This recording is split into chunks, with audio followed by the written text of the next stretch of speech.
Yo, what is up guys, it's John here. Today I'm going to be showing you a crazy crit Zealot build utilizing the Shroud. Let's get into it. So guys, to get into the skill tree of the Zealot stealth build, I'm just going to go over these kind of key nodes and explain them to you as best I can and why we took them. So first off, we're going for Backstabber. Pretty obvious, 20% more damage on backstab hits. This is just when you're behind an enemy, you're just going to be doing more damage. This doesn't happen a whole lot of times, but after you use your Shroud field, obviously you're going to be looking to position yourself behind enemies. So Backstabber is great. Scourge is one of the main reasons that we are going to be getting a super high critical chance, and this is also going to make it so that we bleed on critical hits, which is again really strong. Toughness boost, Enduring Faith, giving us toughness damage reduction on critical hits. Amazing, 50%. Blades of Faith, very efficient, very quick, easy to use grenades once you get used to them. These are very different from anything else in the game, but once you do get used to them and you kind of understand where they're going to go, you can headshot maniacs and kind of weave them in and out of your melee attacks and the animations there and do a lot of damage with the blades. They're very good, and I believe these can crit as well. And then you're going to get toughness damage reduction. We're going to veer to the left here and go for a toughness boost, melee damage boost, movement speed boost, and then duelist. We're coming all the way over here for duelist because you're getting 50% weak spot and critical hit damage for 3 seconds on a successful dodge. This is huge, especially when you have something like this in your combat blade with riposte. You're going to get 20% critical chance on successful dodge. So you're going to want to put up a lot of things that give you stamina and whatnot, so that way you can be dodging as most as you can, and you're going to be able to benefit from these kind of things as often as you can. Then we're going to go back over here to the right, grab Dance of Death. This isn't really something that's going to benefit you a whole lot. The revolver's pretty accurate. You don't need the spread and recoil reduction, but it's not bad. It's never something that you would be opposed to having, right? And then we're going to stick to the left here. Thy Wrath be Swift. Enemy melee attacks cannot stun you. And even if you do take damage with this build, right, something gets through your toughness shield, whatever, you're going to gain movement speed for 2 seconds. This is great. And then Grievous Wounds, stagger on melee weak spot hits. When you're slashing through a crowd of guys with the dagger, this is going to keep them kind of at bay a little bit for you, so you have more breathing room. Then Loner. Loner is going to allow you to have toughness regeneration no matter where you are on the map, as far as, hey, I'm, ahead of the team doing something, I'm behind the team collecting things that they missed, or I had to go grab something off in the distance, or the worst case scenario, they're all dead and you're going to go revive one of them. Loner will always make it so that you're in aura with yourself at least, which your own aura is toughness regeneration. So this is pretty good. Stamina boost for an extra stamina. Obviously Shroud field. We're going to go for Perfectionist, which also gives us 50% more finesse, backstab, but it also increases the ability cooldown by 50%. This seems really bad. It's not quite too bad. The base cooldown is 30. So that means that you're going to increase it by 15 more seconds and put it at a 45-second cooldown. This is not that big of a deal, guys. As soon as you press the button, even before you've used the ability, like attack something, this goes on cooldown immediately. So this is really not that big of a deal to give it an extra cooldown. It's just free stats, and you really don't need 3 extra seconds. There might be some people who might make the argument for it, but for me personally, I don't think the extra 3 seconds is that warranted. And yeah. And then you're obviously going to take Invigorating Revelation, giving you more toughness after you leave the stealth and giving you just some overall tankiness when you're done with the stealth. This is where the build, for me personally, might change depending on if I was going to use an axe or the combat blade, because keep in mind you could make this build work with an axe, but I really do prefer the combat blade, and for me personally, I like this setup. I think it's really good, which is going for Sustained Assault, which is going to give us more melee damage on hitting an enemy with a melee attack, and it stacks 5 times. Again, when you're clearing hordes and kind of just throwing the knife out into swaths of enemies, you're going to be building up and ramping up damage. So this is great for horde clearing, and this is much better on the knife than it is with the axe. So really, the axe wouldn't need to go down this route. Toughness damage reduction, great. And then you want to go for the cutthroat, which will give your backstab kills 20% ability cooldown. And like I said, as soon as you use the ability, it starts to go on cooldown. That means that you could use your ability and then kill someone with it, and it already gets a 20% ability cooldown right off that. So this is huge.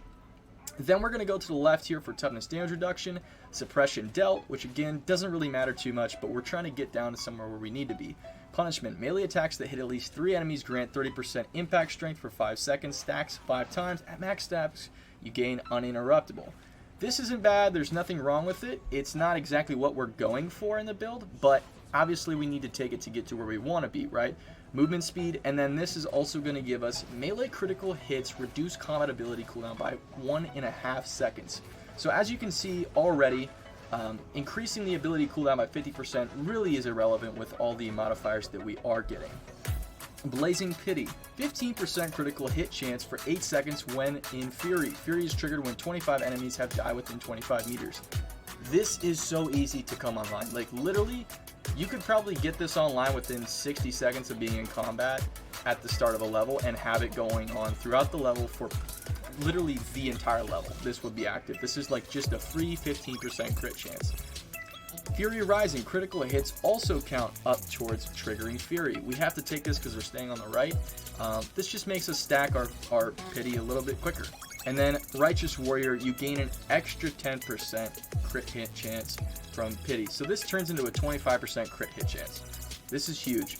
So we're getting 25% chance from Blazing Pity, then 30% chance from Scourge, so that's 55% chance there. And then we're getting 20% from Riposte and 5% melee critical hit chance from the perk. You don't have to have the perk or anything like that, but I just think that, you know, it was just a little bit of extra tackiness that I added on to there. So that's going to be the talent tree for this build. I just wanted to mention that as far as your melee weapons, you can use an axe, you can use a heavy eviscerator. The problem is that, especially with the heavy eviscerator, I don't know about the hitbox. There are a few weapons in this game, especially with some Ogre weapons you'll see, that don't exactly have the best hitbox. So I don't know that I would trust them to be getting backstabs, quote unquote, or, you know, rear attacks. The axe, I would assume, is pretty efficient with that. I unfortunately don't have any other super good weapons with the blessings that I'd like to have to be able to efficiently test those against the combat. The combat blade will still do great, and you know, honestly, it's going to destroy the Ogrins and one-tap any enemy that's regular in the game as long as you're using the Shroud. So the blade's always been good enough for me. It's handled hordes pretty well. The Eviscerator would probably be better at handling hordes, but I don't think it would be really as good at killing the bigger enemies. But who knows? If the hitbox or anything is great on it, it might. I do want to let you know, if you are going to go for the axe or the eviscerator, they both have shred. Now shred is going to allow you to build up the crit chance the same as riposte, but it's going to be a little bit slower, and it's going to probably build up over the course of an actual horde, whereas riposte, you could get this going a lot easier in my opinion, and it's more of a prerequisite or combat blade centric thing. Now, as far as your secondary weapon, I'm going to take the quick draw revolver. I personally don't believe there's any other weapon that I would put in the slot for this build. The biggest issue that you could run into with this build is going to be too many carapace armor enemies, which means too many maulers, too many crushers, things like that when your shroud is down. When your shroud's up, you can one-shot any of those enemies, like I said, but you're only going to be able to one-shot one of them at a time. You're going to need something that's going to be able to take down these enemies way more consistently, and the revolver is just there, and it's great. Now, one of the things that you want on it, there's 3 main blessings that you could take on it, and fortunately I already have 2 that are really good. Hand cannon, point blank, and surgical are the 3 that I would look for the most, and as far as perks, I would take reload speed or max damage against carapace armored enemies, because again, I think that those are the enemies that you're going to have the biggest issue with.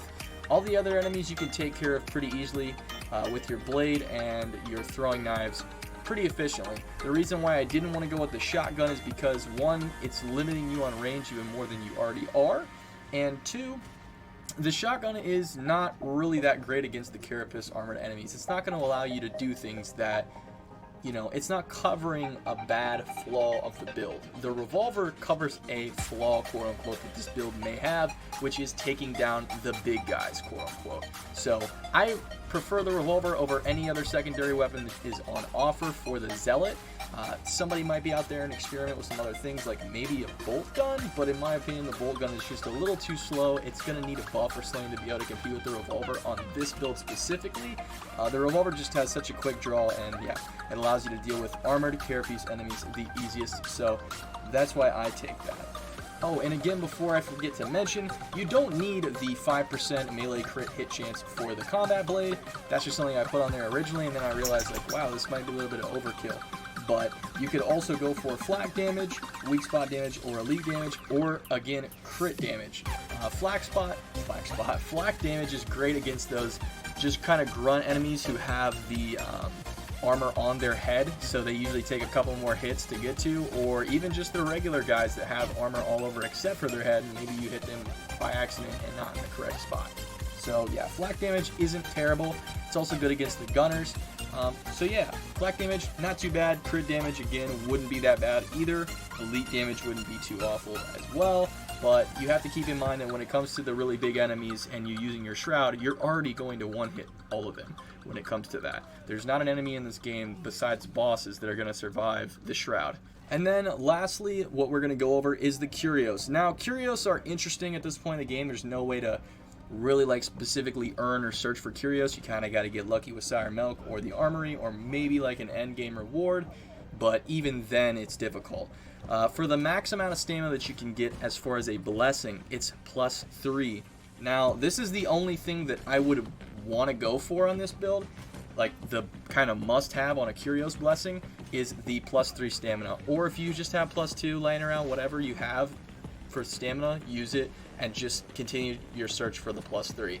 I finally found a +3 like a couple days ago. I've been using it ever since. It's great for this build. I think that having more stamina is going to be great. It's going to allow you to dodge more and things like that. Then in the order of importance, I would say toughness, wound, and health. Health is the least important in my opinion on a build like this. As far as perks, you could go for toughness regen, because that's great with the loner aura and allows for even more regen. Revive speed, because you will likely be the last man standing. Keep in mind you lose stealth when you're going for a revive. Stamina regeneration is great for keeping up your dodges and, you know, regenerating stamina obviously. And then I think the best defense perk would be the gunners plus 20% resist. You might find yourself in a sticky situation against them, but you got to keep in mind this only applies to the specific gunners, which are the dredge gunners, or the big guys with the machine guns, not the reapers, which are the ogrins, the guys with the actual, I don't know, like just plasma machine guns. They're not the gunners with just regular las rifles. I thought that initially, and I was like, okay, well, gunners, that's like the most widely varying thing. I'm gonna take that. It's not exactly how it works, but it's still a really good damage resistance. This build is really more of a glass cannon, and even at that, you're pretty tanky, honestly, from all the toughness reduction and stuff, and all the movement speed. It's not exactly something where I would see myself, after you've gotten into how to play the build a little bit more, you're gonna realize that it's not exactly easy for you to just keep dying and dying and dying. So guys, we are here in the test realm, the Sicarium, and we are on Damnation. Keep that in mind. I am going to stack up our Blazing Pity. Remember, that's 25 enemies, and you're going to see just how easily it is to kill any enemy in the game, really. So first of all, if you want to take out an enemy like this, Shroud, go behind him, one shot. Always aim for the head. You can hit these guys in the back of the head, like from right here. Sometimes it can be a little tricky, but it is possible. If the yellow numbers like that come up, the bright yellow, that's a crit. We are going to try to stack this up to 25 here. Let's go over here. It's the knife I was talking about. And the knife can also crit. So, boom. One shot. And we're not even full stack yet. Use our Shroud on him if we need to.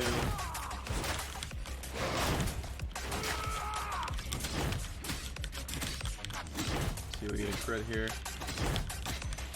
So we're at 25 now. Not even crit right there. Got your Maniac.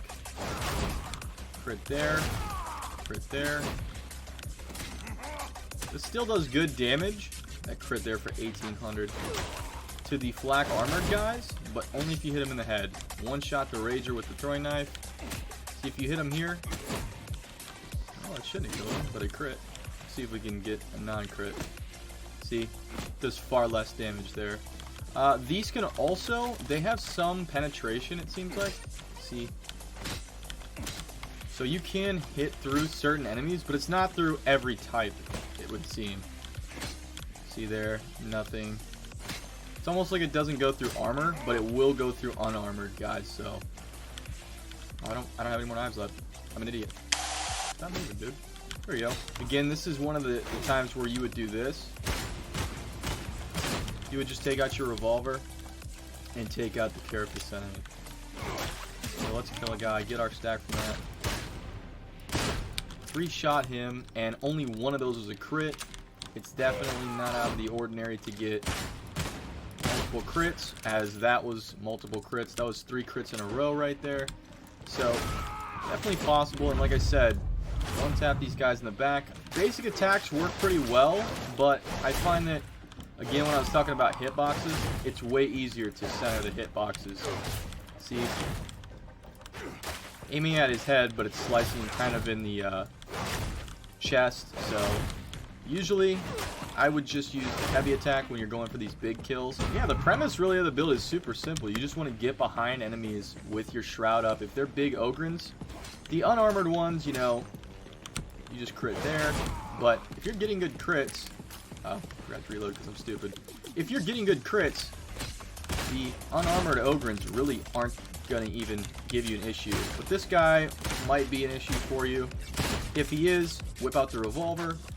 This dude, yeah, he could be a problem. Obviously, when you're actually fighting him, it's going to be way different. But there's definitely a couple things you can do to get around that. Tap him.